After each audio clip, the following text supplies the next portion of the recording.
identificado que no nos gusta es el estafilococo. Estos son los tipos de lesiones que el estafilococo hace en la piel. Pueden empezar como lesiones con una pápula que se empieza a crecer, tiene costra, puede ser dolorosa, pero estos pacientes la mayoría del tiempo son pacientes sanos que no tienen fiebre ni ningún otro síntomas sistémicos.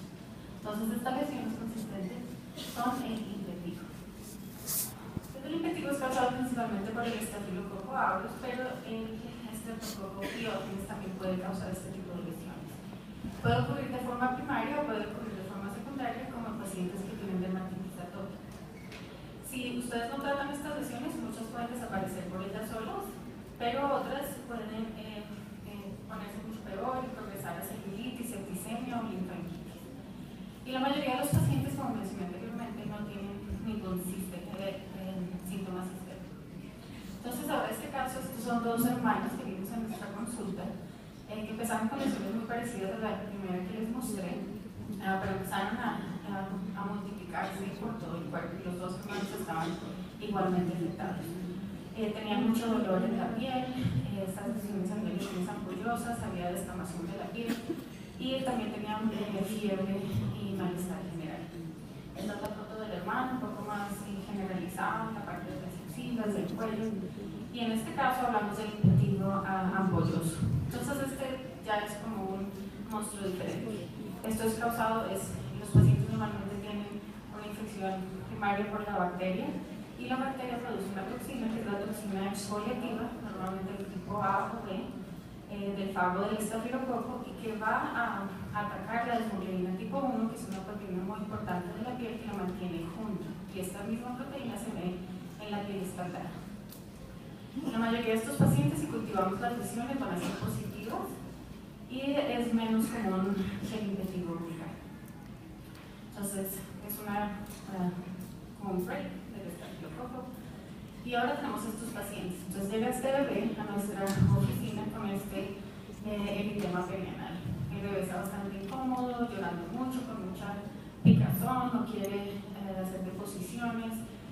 Se ha tratado con antimicóticos como listatina, con cremas tópicas, esteroides y no hay nada que ha mejorado. Entonces en este caso nos mandaron el paciente para saber si llega una dermatitis de contacto, pero antes que todo hicimos un cultivo y en este caso el cultivo fue positivo para el estafilococo. Entonces cuando ven lesiones así persistentes en la región perianal, es muy importante pensar más allá de que el estafilococo y el estreptococo también pueden causar estas lesiones. Entonces se debe pensar cuando los pacientes presentan, como mencioné con nuestro paciente, irritación o fluido perianal, deposiciones dolorosas o deposiciones con sangre. Y el diagnóstico diferencial, como pensaron los pediatras, era un eczema de contacto, una dermatitis irritativa, cándida, el abuso sexual también lo tienen que pensar, enfermedad de Kawasaki o infección por enterovirus. Entonces este es otro caso que también se ve mucho en los bebés, especialmente los más gorditos que no tienen cuello y van a tener este eritema en el cuello y a veces en las axilas.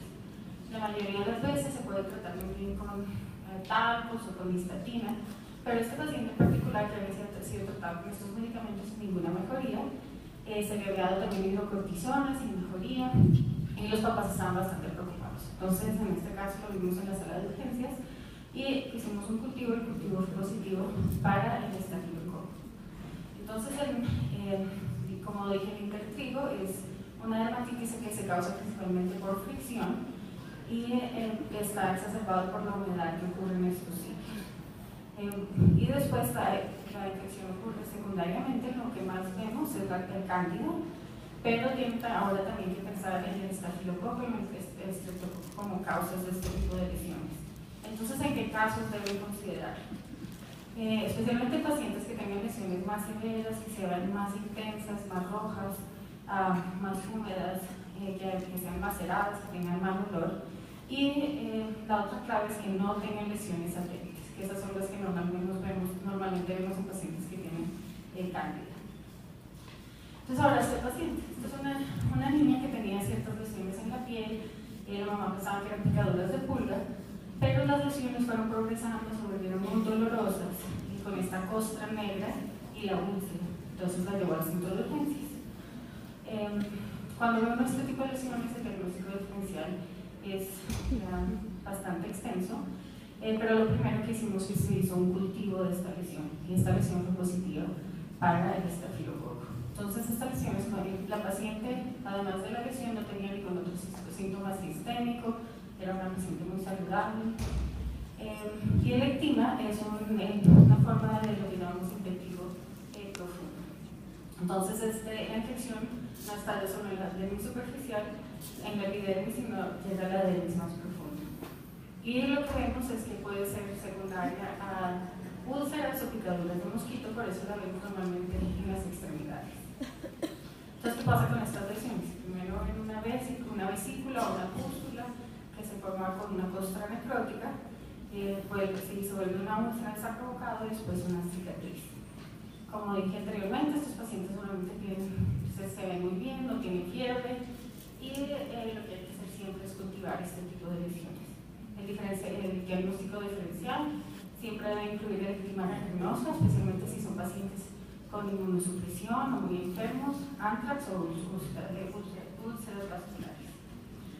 Entonces, este es otro pacientico. Esta es una niña que fue referida de Tijuana a nuestro hospital de San Diego con historia de leucemia.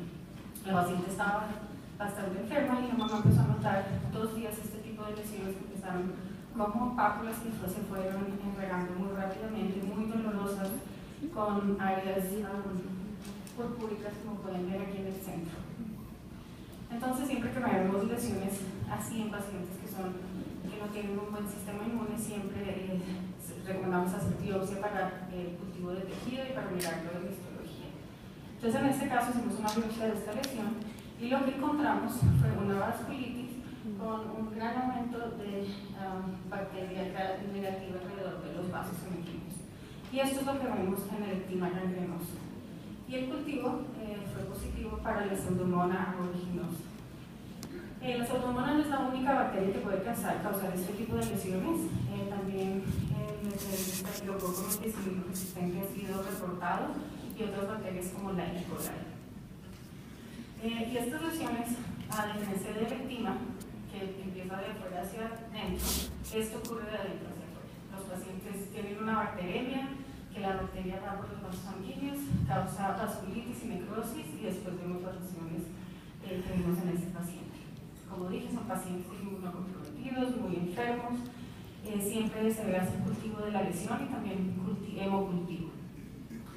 El diagnóstico diferencial, otras infecciones bacterianas que pueden también incluir hongos.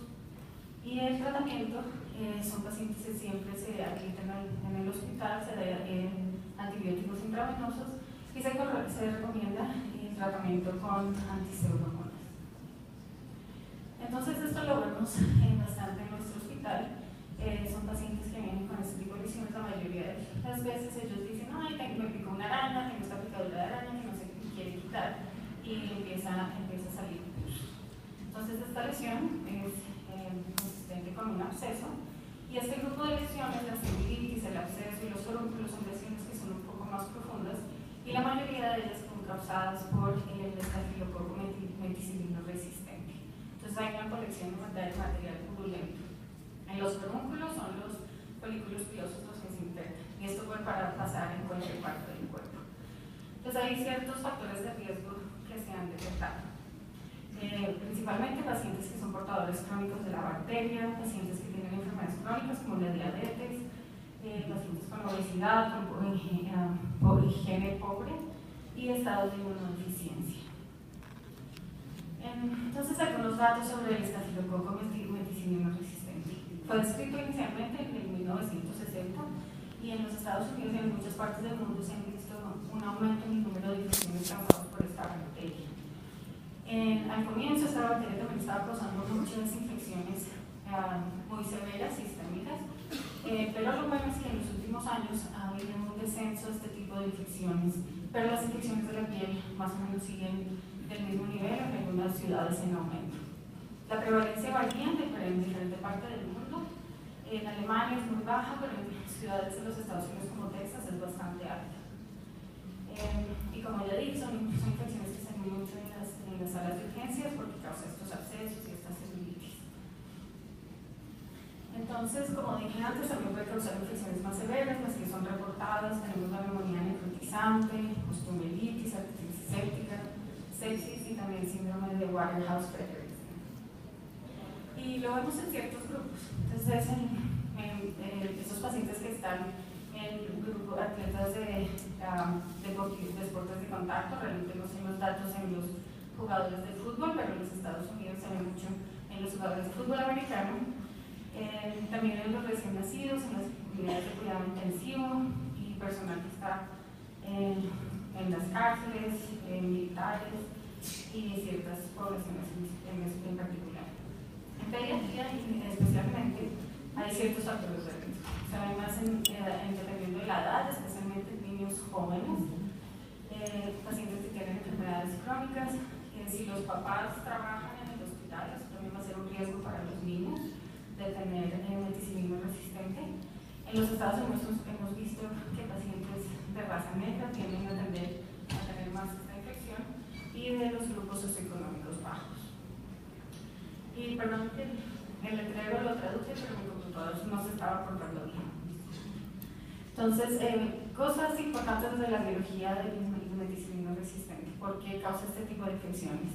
Entonces, hay un gen específico que es el gen MECA, que es el que causa la resistencia a la meticilina. Y la cepa más común que se ve en los Estados Unidos es la que causa estas infecciones, es el USA 300. Y tiene ciertos factores patogénicos. Uno que pensamos que es muy importante es la toxina formadora de poros, y lo que hace es que la bacteria abre los poros y invade la piel. También está el gen de la fibronectina, que ayuda a que la bacteria se adhiera más fácilmente a la piel.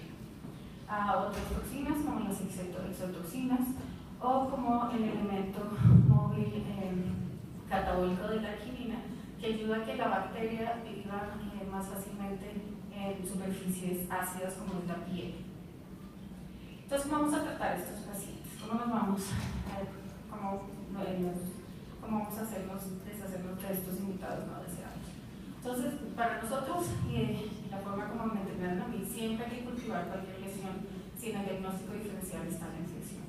Quieren saber qué tipo de bacteria está causando esta lesión, y también es importante para los antibióticos que les van a dar a estos pacientes.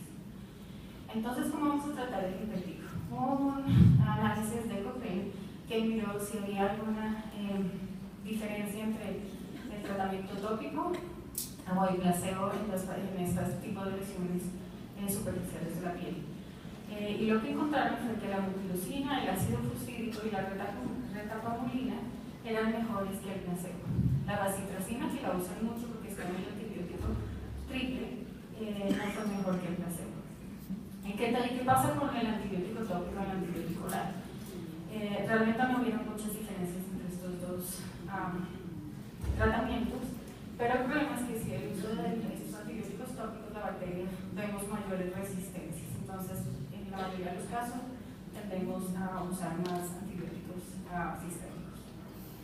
Estas tablas más o menos resumen qué son esos antibióticos que recomendamos como primera y segunda línea para el tratamiento de estos tipos de infecciones. Entonces, como había dicho anteriormente, tenemos el impetigo, pueden tratarlo con antibióticos tópicos, pero si esto no sirve, se puede usar penicilinas con resistencia a la penicilina, como la dicloxacilina o la cefalosporina de primera generación o la clindamicina o macrolida. Si el paciente está muy enfermo, se puede dar tratamiento intravenoso. A diferencia del impetigo apoyoso, pacientes que tienen estafilococo perianal o estreptococo, se recomienda tratamiento sistémico con antibiótico, la dicloxacilina está bien, o una cefalosporina de primera generación o la clindamicina. Para la eczema, más o menos de la misma forma, se recomienda más tratamiento sistémico. Y la celulitis y los abscesos, pues sabemos que la mayoría son causados por el estafilococo meticilino resistente, se recomienda el uso de clindamicina, trimetilsulfa, minoxidilina o doxiciclina. Pero es muy importante que se han hecho varios estudios que hay veces solo con drenar la lesión es suficiente, y con algunos pacientes con lesiones menos de